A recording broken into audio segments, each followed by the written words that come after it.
Hello everyone and welcome back to my channel, Tomcat Stitchery. I'm Whitney and today I have a little bit of a list for you. So this is a video that I get asked actually quite often about my favorite sewing notions and you know, my tools that I love to use and where I get them and all those kind of questions. So as we are approaching the holiday season, really, I thought I would do a list of some of my favorite things regarding sewing. So if it's anything on there that you see that you may want to add to your own Christmas list, you can easily do that. Now, I also want to preface this video by saying I have opened up an Amazon storefront. So what that means is if you go to the my Amazon shop or whatever, you can go through certain lists. So I have a list there for my filming equipment. So if you're interested, you know, if you're wanting to do your own channel and you're interested in the equipment that I use for my channel, that's all listed there, and you can see actually the links.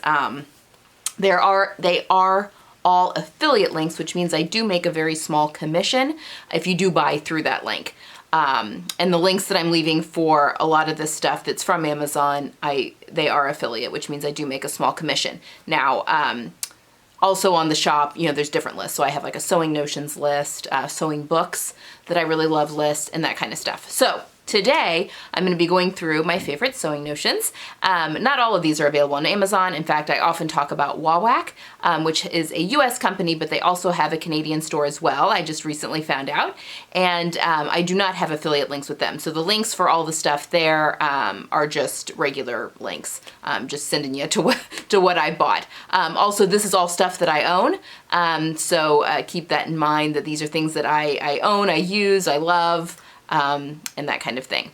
All right, I have a large pile here, and I just realized as I'm talking that I have forgotten one thing. So I'll be right back, hold on. Okay, I forgot one thing that I definitely wanted to talk about. Okay, so just to wrap things up, anything that is from Amazon that you can get off of Amazon, I will link below. That's an affiliate link, which means I make a commission. Anything that's from Wawak, and I think everything falls into those two categories. Are you coming up here? That we've got my partner here with us today. She has forsaken being under the desk with my husband and decided to hang with me today. Hi! I've been doing a lot of filming today. Okay, so those are pretty much the two places. Wawak, they're just plain links. And you may have to, these will be for the US, the Wawak for the US company, so you may have to search for them on the Canadian side as well, but I'll leave that link as well, so to go to the Canadian shop. Okay, so let's get started. Some of these are small things that I love, some of them are a little bit bigger. These are just all notions, yeah, that I really love. And then later, maybe in a couple weeks, I'll do a video on my favorite sewing books, if that's something that you would like to add to your Christmas list. And I think that's probably about it. I may do, I don't know, is there anything else that you guys are interested in me doing? I've had a request for someone to do a list of my favorite YouTube channels to follow, just to give some ideas. I follow a lot. I follow a lot, but if that's something that interests you, I could do something like that.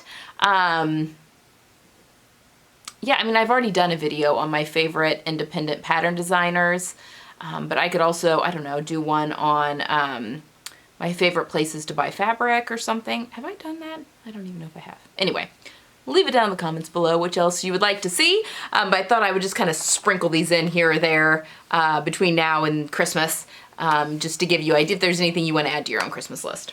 Okay, let's get started.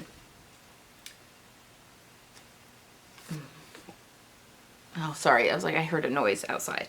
Okay, so let's get started with the basics. I have a little kit here so that we can kind of go through these together. And I'm also actually unwinding my twill tape. All right, so let's get started with some of the basic things. Thread. I buy my thread at Wawak. And again, it's Wawak, it's WAWAK.com, and the Canadian store is .ca instead of .com. They just have fantastic prices. I get all of my thread from them. Hold on, I've dumped everything in this basket so that it's easy for me to then, after I'm done talking, go through and link everything. Okay. Then of course I've just made a large mess. Okay, so I buy my thread from Wawak, and I use about, I'm gonna make an avalanche here, 90% of the time I use Gutermann Mara 100. Oh, for heaven's sake. Okay. I use Gutermann Mara 100 thread. Now, it's just a really good brand of thread. It's a polyester thread.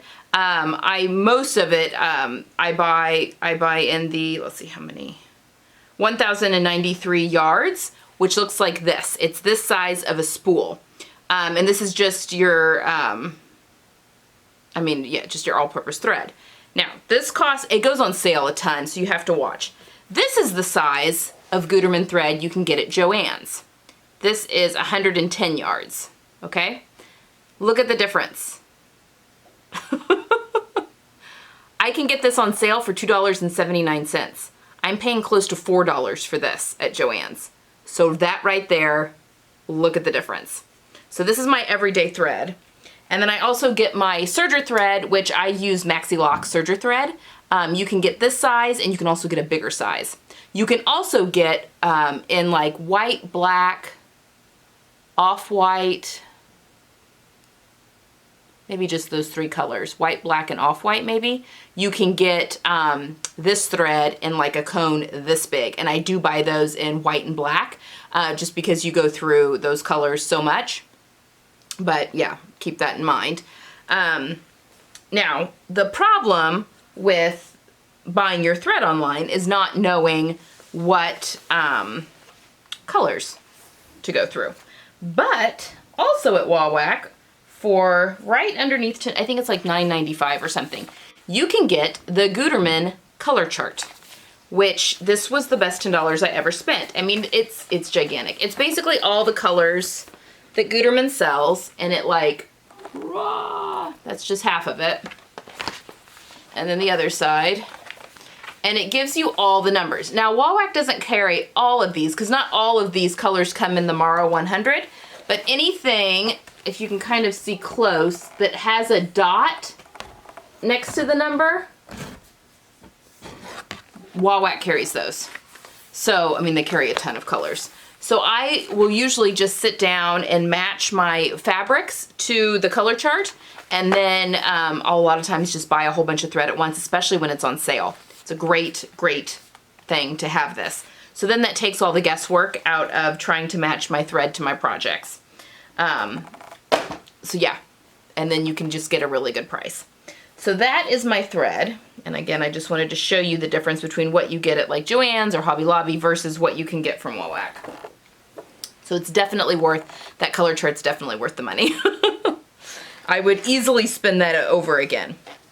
Okay, what else should we talk about in my jingle? Another thing that I cannot live without, actually, we'll get to this in just a second. Another fantastic product that I use a ton for many different applications is Dritz Wash Away Wonder Tape. This stuff is so good. It's the 1/4 inch. It's double stick tape basically, and you can just, it's good for basting in zippers, because putting in pins in a zipper distorts zipper tape and makes it really, really hard. I don't always use this for zippers, but if you are nervous about a zipper and slippery fabric and stuff staying put, or instead of having to hand baste, the stuff works wonderful and it washes out. So, you know, once you've, you put it down on your zipper tape or whatever, iron it and then pull off the paper backing, and then it will stick to whatever you're wanting it to stick to. This also works really great if you're wanting to like hand sew a bodice down, let's say, on the inside of a dress. You can stick it down as well, and just makes it, you don't have to worry about using pins, and then you can easily hand stitch it because it will wash out, and then it's good for a lot of stuff like that. So I love this stuff, also from Wawak.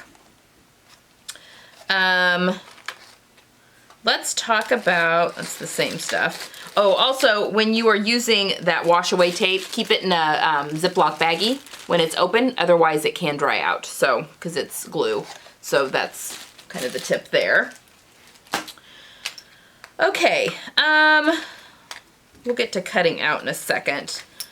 Seam rippers, I buy these These are the seam rippers I use. I know a lot of people that I have worked with, like professionally in the sewing world, like to use razor blades. Those scare me. I'm afraid that I'm gonna cut fabric instead of just the stitching.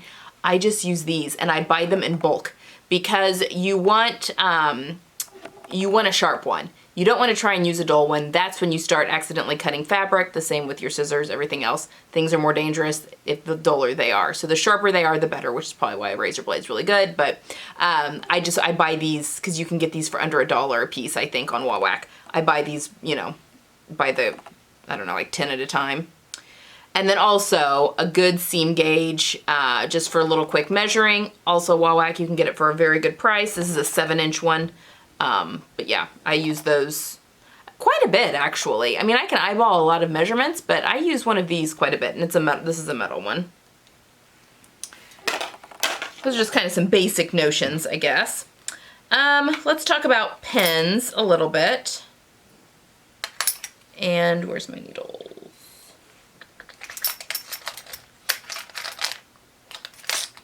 Well, I thought I put my needles in here.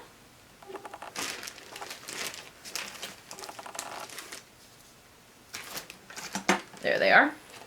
Okay, pens. You'll see I have some really nice pen cushions. My son made me this one in felt, and I'm gonna have to use it now until I die because he made it for me. It is the pen cushion of death though, because things go right through the back. This is just felt. So anytime you pick this up, you get stabbed with a million needles. But you know, it's a one of a kind. You guys can't have one of these. I use 2 pens primarily. One is just your regular yellow quilter's pen. I just like the length of them. I like that they're long, they're tough. You know, I can get them in there for thicker fabrics. You know, but it's a plastic head, so you cannot sew over these. I also like a nice finer tipped glass head pen. I also like the longer ones. Can you even see that? As I'm just talking away here. Kind of the longer ones with the white glass head. These are wonderful because you can press over these without melting them. Also, they're a little bit finer. I find that this works better for, you know, if I'm doing anything in silk or like a light viscose or even knit, I like these a little bit better. I know you can buy ballpoint pens, but that's too much to keep track of. Just 2 sizes. I also always keep a darning needle, which is just a really huge eye. Can you see the eye on that thing? And it's pretty blunt. I mean, well, it's kind of sharp. That kind of hurt. But it's just really thick. This is what I use to feed my serger tails back through when I'm doing that. So I always keep one of these in my pin cushion as well. As far as needles, like hand sewing needles, I use these Sharps size 10. This Richard Hemming & Son is a brand from Wawak, or you can get it from Wawak, and that's where I buy them. In fact, I'm almost out. I need to order some more. But the Sharp size 10 I use for almost everything. Now, obviously, I mean, it's a pretty small needle size, but usually when you're hand sewing, it's like, you know, your hand stitching a lining or more delicate things, even if you're working on like a heavy coat. I mean, I just find that the size 10 Sharps, I work for everything for me when it comes to hand sewing. So that's what, you know, maybe I'll use something a little bit bigger and longer if I'm putting on buttons on a coat or something, but for the most part, this is what I use. Okay, let's talk about cutting. So I have Gingher scissors. No particular reason other than that's just what I bought when I got into sewing. They're good scissors. I used Kai scissors when I worked in the bridal workroom. Those are fantastic. So yeah, it would definitely be, you know, at some point maybe something. I just don't use scissors a ton, and I'm gonna tell you why. So I've got just the standard, like, you know, bigger dressmaker shears. I do use my tailor points all the time. I have these sharpened about every 6 months. All of these scissors I get sharpened about every 6 months, and that's key. These are getting a little, the tips especially, I've noticed, you know, in theory you can just keep resharpening, you know, keep sharpening them until they just come down to nubs, but I don't know how much longer I have these, but I use these all the time. This is what I clip into curves with, I grade seams with. These are lovely. I also have a pair of duckbill scissors. Have you guys seen those? These are fantastic for seam grading. Anything where you're wanting to get in, they're applique scissors are what they are actually called. I think I'm losing things off my chair. But they keep you from accidentally, stabbing into something and cutting a layer you don't mean to cut. These are fantastic. I don't use these. I mean, I don't use them as much as I use these, but I love these for grading. They also have an offset handle, which you can tell, which makes them really easy to slide along seam lines when you're grading seams if you're doing any coat or jacket making with thicker fabrics. Love these. You know, those are more of like an extra type scissor that's great to have. Another extra type scissor that's fantastic to have are pinking shears. These are all Ginghers. I use pinking shears to grade and clip into seam allowances simultaneously. So if you are doing a thicker coat and you want to, get in, because it cuts out little V's, So if you're wanting to kind of release like a princess seam or around a neckline or something, especially if you're doing any tailoring, pinking shears. They can also be used to clip your seam allowances so that things don't fray, and it's a way to finish off your seam allowances, but I love it for grading and clipping into curves. Okay, so those are my scissors, but what I typically, what I use, I have a cutting mat, self-healing cutting mat, and I use rotary cutters, and it has changed my cutting out game completely. So my cutting mat that I've got on my cutting board, I have some smaller ones that I, if I'm going to a class or something that I use. But my main one that I use, I got from quiltersrule.com. You can buy a whole bunch of different sizes. It was expensive, but I've had mine for, probably going on 8 years now, and I love it. It is still going strong. My grid on it is, I get questions about that all the time, 36 by 68, actually. Not 72, but 68. A little annoying. But it fits perfectly on top of my cutting surface, the cutting tables that my husband's built, and, I just lay stuff out on there. You can lay out a very large amount, and I use rotary cutters. I use two different sizes. I use a 28 millimeter and a 45 millimeter. This I use a lot of times for my heavier fabrics, or if it's stuff, like pants, things that you don't have anything delicate. If I'm getting in with a little delicate cutting, I use this. And I also use this smaller one for, knits a lot of times, and like my silks and that kind of thing. I don't know, I just feel like it's just a little more maneuverable. But those are the two sizes I have, and I also replace the blades on these quite often, and you can get both the actual rotary cutters as well as extra blades from Wawak. Also with cutting, I use hardware store washers for my pattern weights. They are a 2-inch washer. You can buy a box of 20 of them for like, I don't know, not very much money. At any hardware store. I won't have a link to these because you can just go to Home Depot, Lowe's, any hardware store, and 2-inch washers. You could paint them, I guess, if you wanted to, but these work perfect. I like that they're round. They can get into the little corners really easily, and they work. So you can get, again, like a box of 20 for not very much. That's what I use for my pattern weights. Okay, marking. I use two main things for marking my pattern pieces. The first one I use are Frixion Pens. These are great. They go away with heat, so when you iron over something, you lose your line. Now you do want to test this on fabric because sometimes on silk it does mark. So, I mark my dart points and stuff. So sometimes I'll mark inside the dart, like a 1/2 inch away from the dart point. That way, if it doesn't come out, it's stuck in the dart bulk, so I don't have to worry about it showing through. It doesn't matter. But yeah, so definitely test with these, but I've never had an issue with the ink coming back. In theory, when this gets cold, the ink will come back, and I've heard some people having issues with that, but I've never had an issue with that. I do minimal marking on this, it's usually marking like a dot here, a dart there. Occasionally I'll do a line, for pressing, but yeah, I love these, and I have them in a few different colors, and I'll have them linked down below. And I use the felt tip. I like the felt tip better than the ballpoint. I also have a Choco Liner. Now this is similar to the one that you can get from Dritz. This one I got at the sewing workshop. It has a super fine tip that lays down chalk I mean, like a super, you probably can't even see that, fine line of chalk. So if I'm working with anything that's dark that my pens won't show up on, I'll use the chalk. And then this funny end right here does all the brushing off. I also use this if I'm using anything busy, like a tweed or, you know, stuff like that. A lot of times I can see chalk just a little bit better than I can see the pen. So this is great. Another couple things that are helpful to have, a tracing wheel. This is fantastic if you have a pattern piece that has like a lining cut line and then your regular cut line and you don't want to cut your pattern. If you just trace with your tracing wheel, it'll perforate as it goes along with all these little, keep doing that, going the wrong way. You see mine has the teeth that come out.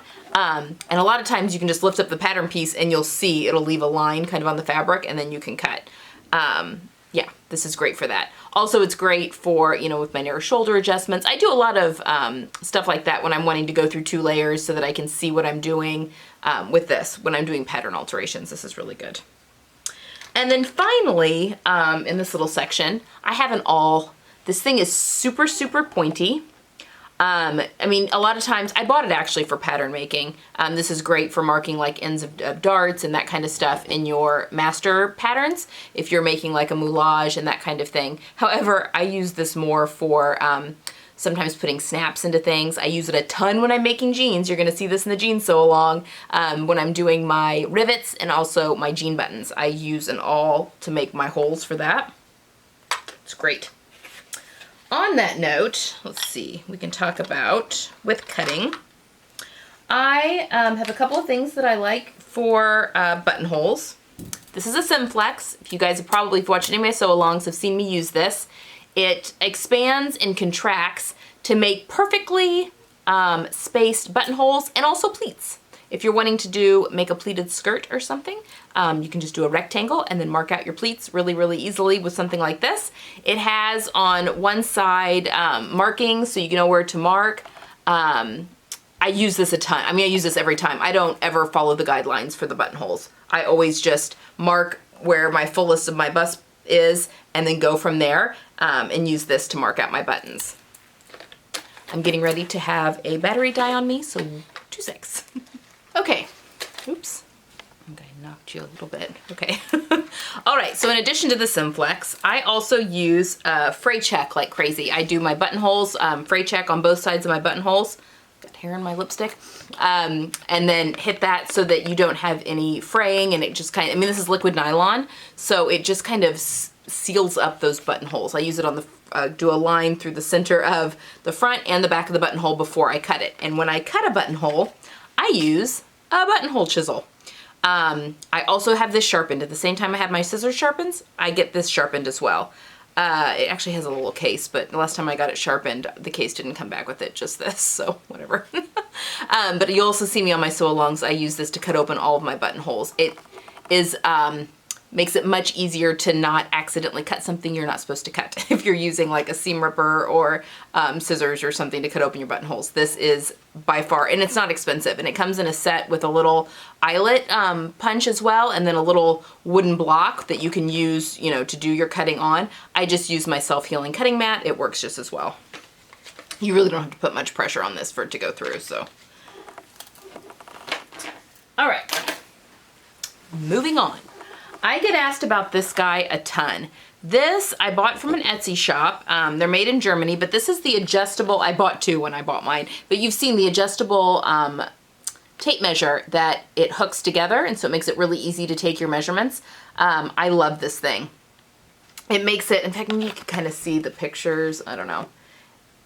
Well, I guess you can kind of see, like it has like a little snap that it snaps together and then you can very easily pull it tight. It makes taking your own measurements really easy. But yeah, I love this thing. This is a good one. This is a good stocking stuffer, definitely. Okay, we'll talk about interfacings and stuff here in a minute. I recently actually bought this on Amazon. It's a bias tape maker set. And it was not expensive, and I really love this thing. Now, I've not used the foot. It comes with 4 different sizes of bias tape, these little bias tape makers to make your own bias tape. It also comes with a little awl that kind of, to help you get the bias pulled through to then fold it into the bias tape. It comes with some pins. And then it comes with a bias tape foot for your machine. I've not used this. It looks like one of those things that would just take some practice to get really good at it. Anyway, I've not used this on it yet, but I have used the different size,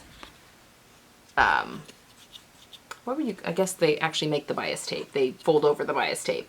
So I have used these. Anyway, it's just really handy way to get a couple different sizes of little bias tape makers if you're making your own bias tape, obviously.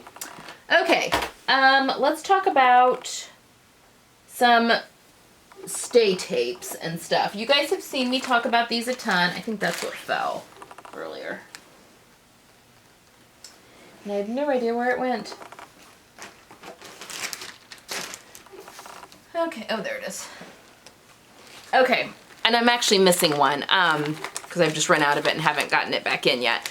But I use the Sokeezy tape all the time. So I use 4 different types. I use the half inch woven stay tape. I use the half-inch knit stay tape, which I don't have right now. But these are fantastic for necklines, for armholes you're wanting to stabilize, sleeve, shoulder seams that you're wanting to stabilize, especially with knit tops. Pockets, if you're wanting to stabilize edges of pockets. Itch to Stitch has you do that a lot, which creates a beautiful finish. But this is fantastic for that. I use the 1 1/4 inch knit stay tape for all zipper applications. I put this on the back of anywhere that a zipper is going to go. Because it's 1 1/4 inch, that means if you're typically using a 5/8 of an inch, when it gets folded back over itself, it completely conceals and covers up the interfacing. So I love this stuff for zippers. And then I use their double-sided stay tape. Now, Amazon right now just has the 1/4 inch, which is very similar to the Dritz, what's it called, Wonder Tape. But I really like the 1 inch. They just don't have it on Amazon right now. It's sold out at the moment. But I really like the 1 inch because I use this for my knit tops, both my sleeves. In fact, I've got it in the sleeves here. It just makes a beautiful hem because you iron it down, pull the tape off, and then turn things up and iron it, and it keeps it in place when you're doing your cover stitch or even if you're using a twin needle. And because you have the glue in there, it also adds almost like a layer of stabilization a little bit, but it does eventually wash out. So you don't lose the stretchiness. You know, it's very easy to get that stretchiness back. So yeah, I love this stuff. So I will have all 4 of those. I normally do not ever go without. Now the knit stay tape, the 1/2 inch knit stay tape, I don't use as much. I use that mostly for necklines because it just bends a little bit better. But I just have run out and I haven't replaced it because it's not one that I use. The other 3 I use more than it. So anyway. Another thing I always keep in my stash is 1/4 inch cotton twill tape. Now, when I got this, it was like probably this much further out all the way around. I use this a ton. Actually, I'm going to be recommending this for our jeans sew along. I put this in the waistbands of things a lot to keep them from stretching out, and it is phenomenal. It's great for tailoring, any kind of tailoring you're going to do for like lapel lines and that kind of thing. But I use it in the waistbands of my pants a ton. It keeps things really nice and secure. So cotton twill tape, that came from Wawak. And again, it's a gigantic, it's a gigantic spool of it, but it has lasted me forever. So, and I use it a lot. My favorite interfacings that I keep on hand at all time are the Palmer Pletch. I keep their medium fuse, which is kind of, it's a little bit heavier weight. I use this a lot in any kind of tailoring or anything heavier that I'm doing, waistbands, that kind of stuff. You know, the fronts, if I'm doing like facings on like a jacket or something, I'll use it for that. So I keep the medium fuse, and then I don't have the bag for the, I also keep the shear, the Pro Shear. What is it called? Perfect Fuse Shear, I think, is what the other type is called. And I keep both of these in both white and black, although I think this is called ecru. Yeah. Ecru / white. So I keep both the medium in the black and the ecru, and also the So Sheer in the black and the ecru. So I can kind of get everything that I need all done. And actually the shear has just a little bit of give. So if I need it for knits, you know, if a knit garment is calling for a little bit of interfacing and asks for a knit interfacing, I just use the shear because it has some give in the lengthwise grain, I think. One way it has a little bit of stretch. So I just use the shear for that. So I can pretty much get away with just those two kinds of interfacing in the two different colors. So 4 different interfacings, and then I'm good to go. And that's pretty much all my projects. All right, for measuring, it's gonna be a long video if I'm not careful. I have 3 rulers. I have a yardstick too, but that one I don't use as much. A 2" by 18" clear ruler. I use this one the most out of all of them. It is great for all pattern alterations. In fact, you can see probably that I've got like pin marks all over mine and stuff. I use this all the time. I love that I can see through it. Every seamstress needs a 2 by 18" clear ruler. I also have the Dritz, kind of a French curve, kind of. This just has a lot of nice curves on it for mostly arm's eyes. I use this mostly for arm's eyes because I also have this clear hip curve, which I actually very rarely use for hips. See, there's actually very little curve in a hip usually on a pattern, a lot less than you would think. But yeah, this is a hip curve, and I use this a ton for pants when I'm doing, so like on the inseam of a pant where it kind of comes in, this is great for straightening out jogs and that. Crotch curves, combination of these. Yeah. All 3 of these are great for any kind of pattern alterations you want. You can pretty much do everything with these. Occasionally I'll pull a yardstick out, you know, if I've got a long pant or something, but for the most part, these 3 hit all the bills. Every seamstress needs a seam roll and a tailor's ham. They can get them in a set a lot of times, so I'll leave them linked below. It just makes pressing anything with a curve so much easier. Love both of these. Let's see, I've talked ad nauseum, I think, in some various videos about my tailor's point turner, tailor's clapper, I don't know. The bottom of it's a clapper. You use that a lot for holding in steam. It's great for tailoring and that kind of thing. Collars, although I'm losing the tip of mine, it's getting kind of smushed.